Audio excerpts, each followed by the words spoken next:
friends, welcome to the channel Physics by IITians. Since we are discussing the questions, previous year questions of electromagnetic theory and also polarization topic has been discussed thoroughly. So this is the right time to discuss some questions of previous NET GATE gist of polarization. So before starting, please like the channel, subscribe our channel and please put your valuable comment over the comment section. So let's start. There is a question of 2011 where there are three polarizers. Okay, the path axis of polarizer P1 and P3 are right angles to each other. So these two are cross polarizers that are right angles to each other, while the path axis of P2 makes an angle theta with that of P1, where the P2 path axis that is making an angle theta with the polarizer axis of P1. The beam of unpolarized light of intensity I0 is incident on P1 as shown. The intensity of the light emerging from P3 is how much? So you have three polarizers. First you have two polarizers of right angles making right angles to each other, that is, this is the cross polarizing condition. That is, suppose you have a polarizer axis along vertical and another one is polarization axis along horizontal, and this is the cross polarization condition where if the incident light is I0, then this light will be I0 by 2, and the final there you will get zero intensity because the light after passing through this polarizer axis, the components of the electric field will be only the vertical component. There will be no horizontal component, so the final intensity of the light will be zero. But there in between the two cross polarizers there is another polarizer which is making an angle theta with the first one. So now the intensity will not be zero. Okay, so the options are that 0, I0 by 2, I0 by 8 sine square 2 theta, I0 by 4 sine square 2 theta. So 0 and I0 by 2 is not correct, because whenever there is a polarized light, suppose this is unpolarized light, so unpolarized light have vertical components as well as horizontal components. Whenever you are placing any polarizer, so it will pass one component and block another component. So if there is no absorption inside the polarizer, that is a perfect polarizer, so the intensity of the light will be after passing through the polarizer will be I0 by 2. So in case if there is only one polarizer, then the intensity after passing through the one polarizer will be I0 by 2, but here three polarizers, so this option is wrong. Another is if there are two cross polarizers, only P1 and P3, then we get the zero intensity, but here the zero intensity is not possible, so option A is also incorrect. Now you have to find out from C and D, there will be one option will be correct. Now from Malus law, what tells us that I equals to I0 cos square theta, that is intensity of the polarized light after passing through a polarizer will be I0 cos square theta. How? Suppose you have a intensity of the unpolarized light is I0 and it has all the electric field vector components along any direction, that is unpolarized. So after passing through a polarizer P1, only this component will be passing and the other components will be blocked, so I0 will be I0 by 2.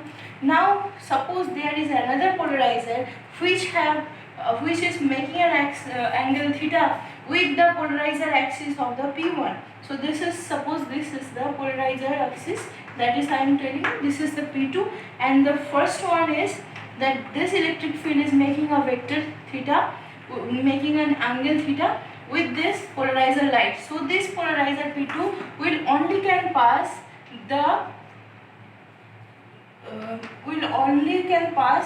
this component which is along the polarizer axis, that is E0 cos theta, and it will block the other component which is E0 sin theta. So since the electric field is passing through this polarizer P2 is, E2 will be E0 cos theta.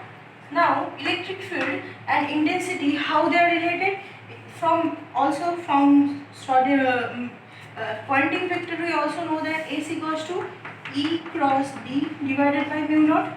So B is E by C, so S is proportional to E square, So the intensity also proportional to E square. So if E2 is equals to E naught cos theta, so I2 will be E naught square, E naught into cos square theta.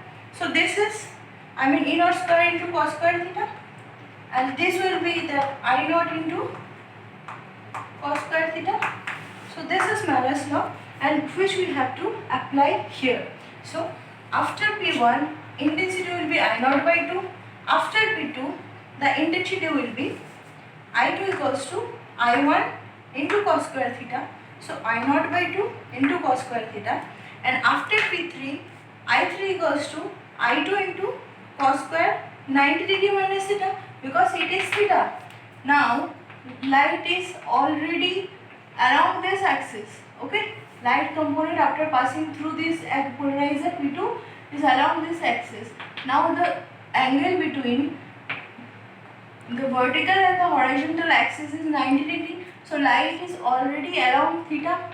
So this angle will be 90 degree minus theta. Hence this I3 equals to I2 into cos square 90 degree minus theta equals to I naught by 2 into cos square in theta into sin square theta. So it will be simplified as I naught by 8 into sin square 2 theta. So option C is the correct option. So here in this question you first have to take the polarizer axis, whether it is making an angle theta or it is making an angle 90 degree minus theta. You have to apply the Malus law, and one thing you have to remember that after passing through a polarizer, the unpolarized light, if there is no absorption, basically there is no kind of absorption, it's a perfect polarizer, the intensity will be half of the unpolarized light. So I naught by 2, and then you apply the Malus law for the other polarizers. If there is another polarizer also, you have to apply the Malus law. So there can be stacks of polarizer which you have to apply the Malus law, and you will get the final intensity applying Malus law. Okay. Now the next question.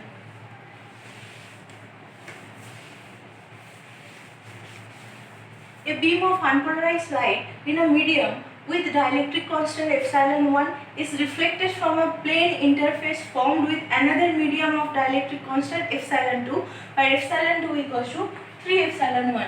The two media have identical magnetic permeability. If the angle of incidence is 60 degree, then the reflected light is how much?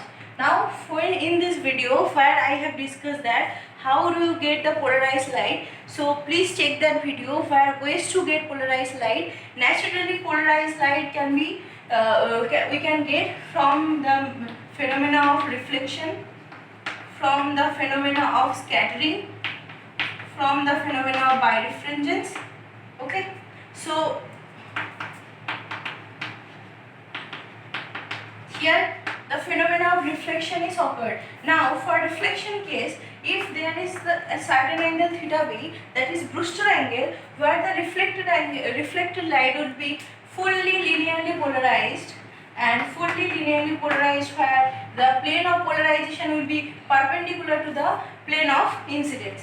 Okay, so here you have been given that the angle of incidence is 60 degree. Now Brewster angle, apply the formula of Brewster angle, that is theta b equals to tan inverse n2 by n1. Now since the medium is the dielectric constant of the medium is epsilon 2 equals to 3 epsilon 1, and there are identical magnetic permeability, so we can write that n2 equals to root over epsilon 2 and n1 equals to root over epsilon 1. These are the relations of the dielectric constant with the refractive index. So tan inverse n2 by n1 in place, we can write that tan inverse root epsilon 2 by epsilon 1, or epsilon 2, since epsilon 2 by epsilon 1 is 3, so root epsilon 2 by epsilon 1 will be root 3, and tan inverse root 3 equals to 60 degree. So Brewster angle is the 60 degree. Now the options are, the reflected light is plane polarized to the perpendicular to the incidence, plane of incidence. Next, this is the reflected light is plane polarized parallel to the plane of incidence. Third is circularly polarized light, and fourth option is have some polarization at as the incident light. So obviously option A is correct, because the reflected light will be plane polarized, that is perpendicular to the plane of incidence. Now I have told what is the physics behind the Brewster angle. Physics behind the Brewster angle is, from Fresnel's law we can find out E parallel and E perpendicular component in case of the light which is incident to the plane of the incidence, where the electric field of the light is the plane along the plane of the incidence or perpendicular to the plane of the incidence. So you will find that for both the cases, E parallel and E perpendicular you can find out using Fresnel's law, and you will get that at Brewster angle theta b, E parallel will be 0 and only the component, perpendicular component, will be non-zero, that is E perpendicular. That's why at Brewster angle the light has no parallel component, only the existing component of the electric field is its perpendicular component. That's why it is plane polarized, and the plane of polarization is the perpendicular to the plane of incidence. Okay, now go to the next question. The frequency dependent dielectric constant omega naught, and where gamma is the damping factor coefficient for EM wave of omega less than omega naught, which is true. Okay, the question is that you have some frequency dependent dielectric constant. Okay, and now you have some doubt that when the dielectric constant epsilon will be frequency dependent, or when the dielectric constant epsilon will not be frequency dependent. So for the static electric field, when there is no variation of the frequency with the incident electric field, suppose there is a DC current, the electric field will be constant and there is no variation with the frequency. Okay, but whenever you are applying any AC frequency or electromagnetic wave where the electric field is varying with the, suppose the electric field variation is E naught cos omega t, so there is a constant variation of the electric field with the frequency, so the dielectric constant will also be frequency dependent. So this is the dynamic electric field has been applied to a material. You have to first know the frequency dependent dielectric constant, what does it mean. Okay, now the frequency dependent dielectric constant omega naught, and gamma is the damping factor. What is the gamma? What is damping factor? I will tell you next time. First we read the questions. The gamma is the damping coefficient for electromagnetic wave of omega very less than omega naught. Suppose you have a electromagnetic wave, that is electromagnetic, suppose the incident electromagnetic E equals to E naught cos k dot r minus omega t into exponential. Suppose I write it in general term for Maxwell equation, that the electric field solution of the electric field vector, we can write it E equals to E naught exponential iota k dot r minus omega t. So here the omega is the frequency of the incident electric field, and this omega naught is the natural frequency of a material, of a dielectric material.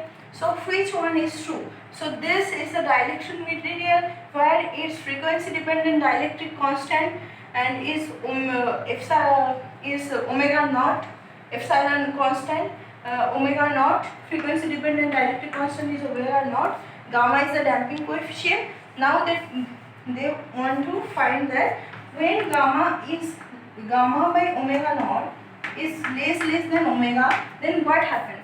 When gamma by omega naught is less than 1, that is gamma damping constant is less than omega naught, the damping will be very lower than the natural frequency of the dielectric medium. So what happened? Negligible absorption, wave propagation is highly dispersive, strong absorption, or VR and VG, that is phase velocity and group velocity, VP and VG, phase velocity and group velocity has opposite sign.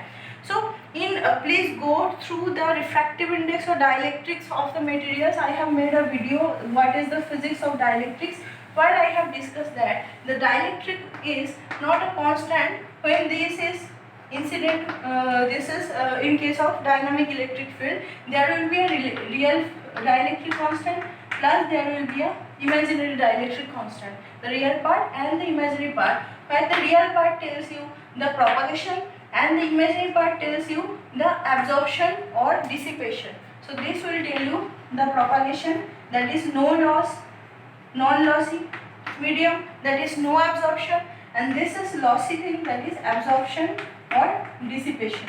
Okay, now this term, that is absorption or dissipation, this iota, that is imaginary term, only occurs from the damping damping coefficient factor or damping factor.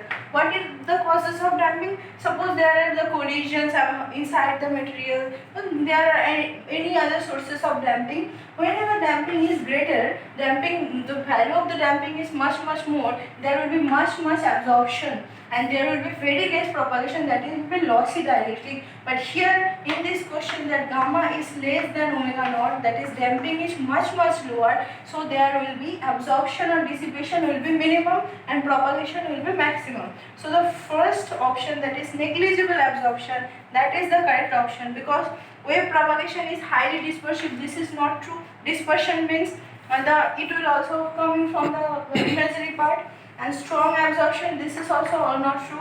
And VP, phase velocity, group velocity have opposite sign, this is also not true. So negligible absorption, that is maximum propagation, that is giving you the information that whenever gamma is very less than omega naught. Okay friends, thank you. Next time I will discuss some more questions. Okay, till now, happy learning.